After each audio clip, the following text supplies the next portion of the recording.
হাতে এখন অনেক সময় হওয়ার কারণে অনেকদিন ধরে ওয়াচ লিস্টে থাকা নক্ষত্রের রাত দেখতেছি। And I came across this clip.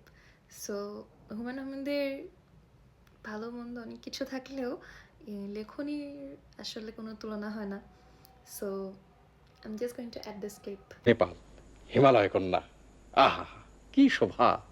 কত সাধু সন্ন্যাসী হিমালয়ের গুহায় বসে ধ্যান করেছে, কিন্তু টাকার অভাবে যেতে পারি না। তারপর ধরেন স্যার, এই তাজমহল কি জিনিস বানায় রেখেছে বাদশাহ শাহজাহান। টাকার অভাবে কিছুই দেখতে পারতেছি না। টাকাটা পেলে শখটা মিটে। শখের কারণে তুমি শরীরের একটা অংশ বিক্রি করে দেবে? শখ কোনো তুচ্ছ করার বিষয় না স্যার। মানুষ আর বাঁচে কয়দিন? ফট করে একদিন আজরাইল এসে বলবে, চল বেটা যাই। শখই যদি মেটাতে না পারলাম, তাহলে মানুষ হয়ে জন্মে আর কি লাভ? নেড়িকুত্তে হয়ে জন্মালে ক্ষতি কি ছিল স্যার? কথাটা ঠিক বলেছি স্যার? কি জানি তুমি